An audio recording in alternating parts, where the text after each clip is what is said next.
What do The Sopranos, a Shark Tank pitch, and an Italian sauce all have in common? Vincent Pastore, the iconic actor who played Big Pussy. Hey, I'm Leah, feeling curious today and excited to dive into this fascinating topic. And I'm Garrett, ready to explore this with you all. Welcome to Laid Back Learning with Leah and Garrett. Today, we're digging into Vincent Pastore, the man behind Big Pussy and more. Growing up, my family had this Sunday night tradition with The Sopranos. My dad would make pasta, we'd all pile on the couch, and he'd point at the screen like, "That guy, Vincent Pastore, he pops up everywhere." Then he'd start naming other places he saw him, like in Goodfellas or voicing a fish in Shark Tale. And I remember thinking, that's range. It made me notice how certain actors become these familiar faces you trust for a specific vibe, but they still find ways to surprise you. All right, let's set the stage here. Vincent Dominic Pastore was a Bronx-born actor, most famous for playing Salvatore Big Pussy Bonpensiero on HBO's The Sopranos. If you're new to that show, it was a late 90s, early 2000s crime drama that redefined television storytelling. Big Pussy was part of Tony Soprano's inner circle, and his storyline became one of the show's early emotional gut punches.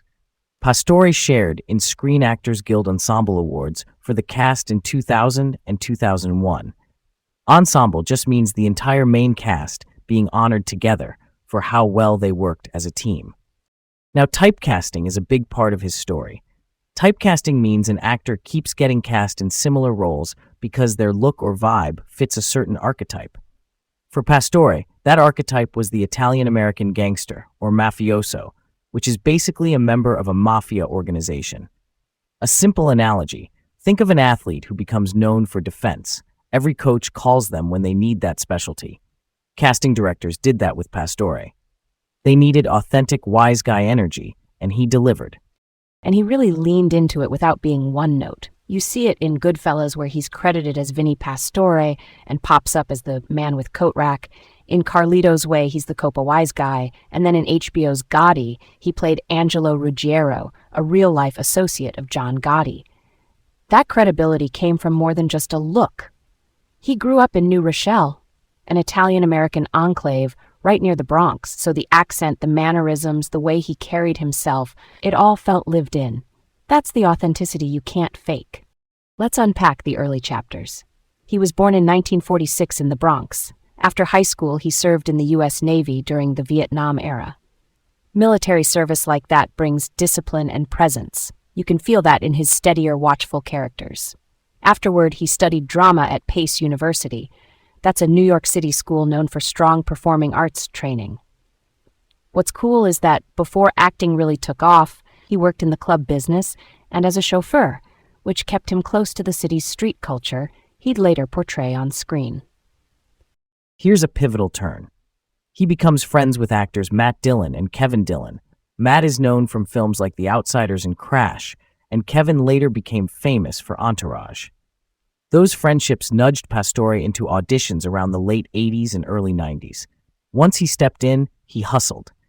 In 1990 alone, he stacked credits across Q&A, State of Grace, Awakenings, and Goodfellas. Even when uncredited, those sets were a training ground and a calling card. New York shoots loved reliable day players who brought texture. He also keeps showing up on Law & Order through the 90s. That show was like a rite of passage for New York actors. Then you see him in the Jerky Boys movie as Tony Scarboni, which gave him a larger comedic turn. And the 1996 HBO film Gotti matters, because it clustered him with future Sopranos co-stars like Tony Sirico, Frank Vincent, and Dominic Chianese. Those are all actors associated with mob dramas. By 1999, he plays Alfred Bello in The Hurricane, the story about boxer Reuben Carter. Bello was a controversial witness in the case, which fits Pastore's knack for morally gray, law and crime-adjacent figures. Then the big one lands. In 1999, he's cast as Big Pussy on The Sopranos. If typecasting was the lane, this was the championship run. His character becomes central to the show's themes of loyalty, guilt, and consequence. That role defined his public image. For many fans, Pastore and Big Pussy became almost inseparable. And what's interesting is how he later played with that image. He did voice work as Luca in Shark Tale, essentially a mobster henchman in fish form. That's self-awareness and humor, taking a heavy persona and giving it a wink. He wasn't limited to screen work either. On radio, he hosted The Wise Guy Show on Sirius Satellite Radio's Raw Dog channel. It was produced by Steven Van Zandt, who you might know as Bruce Springsteen's E Street Band guitarist, and also Silvio Dante on The Sopranos. That show mixed music, caller banter, and Italian-American culture. He also did local radio on WVOX in New Rochelle. Later, he shifted that vibe to podcasting in 2020 with Forget About It with Vinny Pastore, co-hosted by Goomba Johnny, a New York radio personality and comedian. Shifting gears to reality TV, he had some wild meta moments. In 2008, on The Celebrity Apprentice, hosted by Donald Trump, he raised money for pancreatic cancer research. There was even a Sopranos-style episode ending where it cut out abruptly, echoing that famous finale. He also staged a conflict with Piers Morgan, the British broadcaster, trying to infiltrate the other team. When it got exposed, he resigned before anyone could be fired that week. In the following episode, he donated his project manager check to a memorial fund honoring Mitchell Burke, his ex-wife Nancy Berkey's husband. That's a generous, unusual gesture and shows a lot about where his heart was.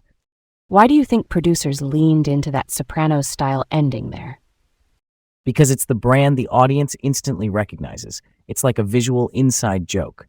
Reality shows love using familiar story beats to make moments pop. With Pastore, the big pussy aura was a storytelling shortcut. It said, "This is the guy you know," and we all get the reference. It turns typecasting into a shared wink rather than a box he was stuck in. Speaking of brand, he took a real entrepreneurial turn.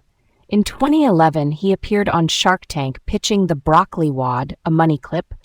Barbara Corcoran, the real estate investor on the panel, first called it one of the dumbest ideas she'd seen, then immediately invested and rebranded it as Vinny's wad with his face on the packaging.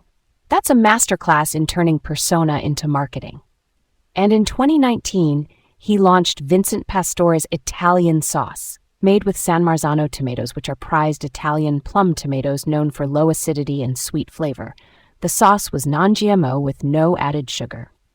It connected his name to Italian cooking in a very direct, homey way.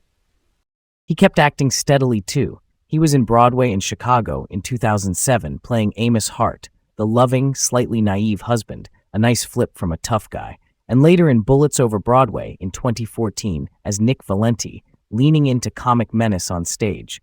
Off-Broadway, he did A Queen for a Day in 2016. On TV, he showed up on Hawaii 5-0 in 2018 as Uncle Vito, appeared in Gravesend on streaming, and later in his career did a voice cameo as a llama on Yellow Jow Jackets in 2025. That's a quirky twist I didn't see coming. He also appeared as himself on The Curse in 2024, which shows he still had cultural cachet decades after The Sopranos. I want to note two personal beats, too. In 2014, he was diagnosed with prostate cancer. Even with that, he remained very public and busy. That same year, he served as Grand Marshal of the Columbus Day Parade in the Bronx, a ceremonial role that shows just how connected he stayed to his community. And he lived on City Island in the Bronx, which is this small maritime neighborhood that feels like a little New England town tucked inside New York City. When he was found deceased at his City Island home in August 2026, at age 80, it felt like the closing of a very New York story. The man stayed near his roots. There's one unanswered piece around his passing. As of the initial report, the cause of death hadn't been confirmed. He was last seen a few days prior, with a phone contact the day before he was found. To me, that kind of gap often comes down to process. The medical examiner, who determines cause of death, may need time to complete an autopsy and lab tests. Those toxicology screens, which just means checking for substances in the body, can take weeks. So the delay doesn't necessarily mean mystery. It's often just protocol. I hear that. At the same time, the ambiguity does shape the story people tell afterward. Not in a conspiracy way, but in the sense that a little unknown can feel fitting for someone whose most famous role lived in shadows and secrets. I'm not saying the uncertainty is romantic, just that fans sometimes connect dots emotionally. It becomes part of how they remember him. A final chapter that leaves space for reflection rather than a neat label. That's fair. My only pushback is, I like to keep the narrative grounded in what we know. He was 80, he had a long career, he stayed close to the Bronx, and official details were pending. For me, that's enough respect, without filling in blank spaces. But I get how the open question can resonate with people who grew up with his work. Totally. Real talk, I think the best balance is patience. Let the process finish, honor the life. We can acknowledge the unknown without turning it into speculation. And meanwhile, look at the through line. Service in the Navy, a midlife pivot via friendships, typecasting that he turned into opportunity, and a generosity that showed up in his charity work. That's the heartbeat of the story we do know. On the pop culture side, his impact is baked in. The Sopranos helped launch the modern prestige TV era, and Big Pussy's arc is a cornerstone of that legacy. Then you have these crossovers. He appears in Dave Matthews Band's Everyday video as himself. Quick note, Dave Matthews Band is a hugely popular rock group from the 90s and 2000s, and Shark Tale gave kids a PG version of that wise guy persona. It's wild how one character can echo across so many formats. Here's a what if I've been holding. What if he never befriended Matt and Kevin Dillon? Without that nudge into acting, Big Pussy might have been played by someone else, and the role would feel different. Another actor could have nailed the beats, sure, but Pastore brought that combination of warmth and weight. You felt like you knew the guy from the block. I can imagine the show still being great, but some scenes would land with a different texture, like the difference between two cellists playing the same piece. The notes are there, but the tone changes how it hits you. And if he hadn't gone into acting at all, I could see him staying in the club business, maybe becoming a local impresario, the guy who always knows a guy, or going even deeper into entrepreneurship earlier. That sauce line in 2019 shows the instincts were there. He had this neighborhood connector energy. Radio on WVox, then the Wise Guy Show with Steven Van Zandt, then the podcast with Gamba Johnny. Even without The Sopranos, I think he ends up with a mic in front of him, swapping stories about food, family, and the city. Different path, same voice. Why do you think he leaned so comfortably into self-parody, like the Shark Tank Vinny's Wad thing, or voicing Big Pussy again on the animated show Animals? Because he understood the value of the persona. If typecasting can box you in, self-parody is the trapdoor. You make the joke part of the performance, and suddenly it's a choice, not a cage. And honestly, audiences love being in on the joke. It builds goodwill and keeps you working across generations. That's pretty much the playbook he ran from the 90s to the 2020s. Thanks for tuning in, and remember to stay curious. Catch you next time on Laid Back Learning with Leah and Garrett.